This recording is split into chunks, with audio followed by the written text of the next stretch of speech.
We have some major developments tonight in the terror that struck California. Let's go straight to my Nightline co-anchor Byron Pitts in San Bernardino again for us tonight. Byron? Thanks, Juju. Good evening from California. Tonight, the nation grappling with what officials now say may be the deadliest terror attack on our homeland since 9/11. Authorities saying a young mother who arrived here on a fiancé visa may have radicalized her husband, pledging allegiance to the leader of ISIS as the couple turned a holiday party into a killing field. Tonight, investigators trying to determine how the warning signs of their double life went undetected. This is the first picture of Tasheem Malik, whose killing spree with her husband ended in this blaze of gunfire. The young mother herself allegedly firing out the back window of this SUV at police.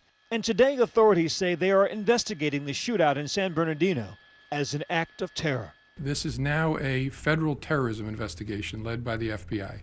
Authorities say within moments of murdering 14 people at her husband's holiday office party, Tasheem Malik went on Facebook to declare her allegiance to ISIS. And yes, there was a Pledge of Allegiance. Malik was born in Pakistan, then moved with her parents to Saudi Arabia at the age of 4.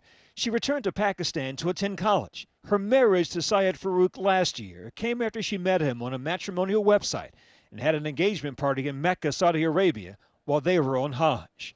Malik provided an address in this Pakistani town when she applied for her American fiancé visa in 2014. An address ABC News discovered today does not exist. And today, U.S. officials are questioning whether she was the one who radicalized her husband. I don't know the answer, whether she influenced him or not. Being a husband myself, we're all influenced to an extent, but I don't know the answer. They were happy. Yeah. They were great parents. Always happy with each other. Yeah. Today, Syed Farook's sister and brother-in-law paint a far different picture of the two killers. She never mentioned any political thing. I mean, not to us or to anybody else that we know. Until Wednesday's massacre, the couple seemed to live unassuming lives in this two-bedroom townhouse where they lived with Farook's mother. But behind this door, evidence of their double life, as my colleague Matt Gutman saw. Holes have been punched through the doors. Right here we can see a door that's been ripped in half right next to this bathroom. In the kitchen, cookware on the counter, a bottle of Pepto next to cans of baby food, dishes still in the sink. Overnight, the FBI had turned the home back to its owner, who allowed reporters into his rental property. The FBI had already removed all the evidence they needed. A list on a coffee table of items seized, Christmas lights, an SD card, and dozens of boxes of ammunition. Upstairs in the baby's room, diapers, open suitcases, a bin with shredded paper, and a prayer rug. And there in the closet, a few shirts, gun cleaner, and pairs of baby shoes. The baby is now in the care of Child Protective Services. The house shows little evidence of the deadly attack they had allegedly planned at the Inland Regional Center. That attack began on Wednesday at 11 a.m. when the couple reportedly entered through a patio door, unloading at least 65 rounds. According to survivors, the death toll could have been much higher, in part because the workers were just re-entering the conference room after a break when the shooting started. Salahin Kondakar's wife, Anissa, was there. So she was sitting with her friend, talking, almost break time finish. Just as she was about to re-enter the conference room from the bathroom, the world changed. Then at that time, bullets start flying.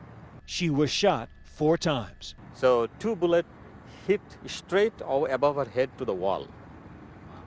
Then she saw her hand bleeding from the right hand, and the bleeding also happening here, and some minor bleeding happening from the So she stomach. was hit on her arm? On the right arm, and right here, one right here, and one here. In her stomach.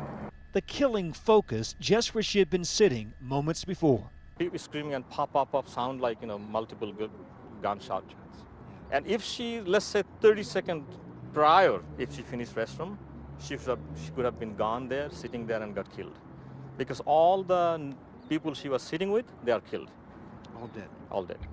Anissa and her husband are Muslim and worshipped here at the same mosque that Syed Farook attended from 2012 to 2014.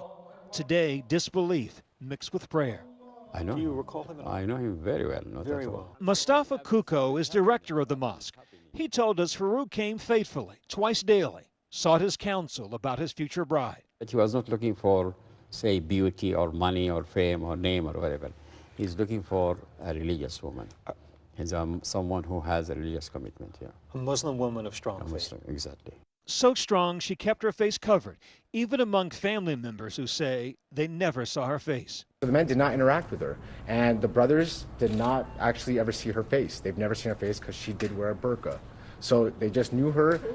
Yes, she was totally covered. Also very devout, friends and acquaintances say Syed Farook was a loner, quiet, kept to himself. He is not someone who looks for confrontation or get into disputes, you know. In talking to some of his co-workers, they describe a similar person. Very nice, but very reserved, Right. very quiet. So even here at the mosque, he was the same way. The same way. Quiet, reserved, stayed to same- himself. The same way. That's true. That's true. That's staying to himself, very much to himself, you know. And probably I'm the only one who used to talk to him more than anyone else, you know. Today, before Friday prayers, Kuko says he doesn't recognize the man who murdered 14 people. He's a very different person from the person who did this crime. Very different person. We talked about suicide bombing. We talked about things that tarnish the image of Muslims. He thought it was wrong. Yes, that's what I'm saying. Tonight, Muslims across the nation and in San Bernardino itself strongly condemning the couple's action. The taking of lives of innocent people is absolutely unacceptable. And his family apologizing tonight for the man who caused so much pain. I just want to say that we're sorry for their loss. We can't begin to imagine what, they're going through. Knowing that somebody lost their, husband and wife is just horrible feeling, and we are extremely sad. Our Byron Pitts reporting from San Bernardino. Thanks, Byron.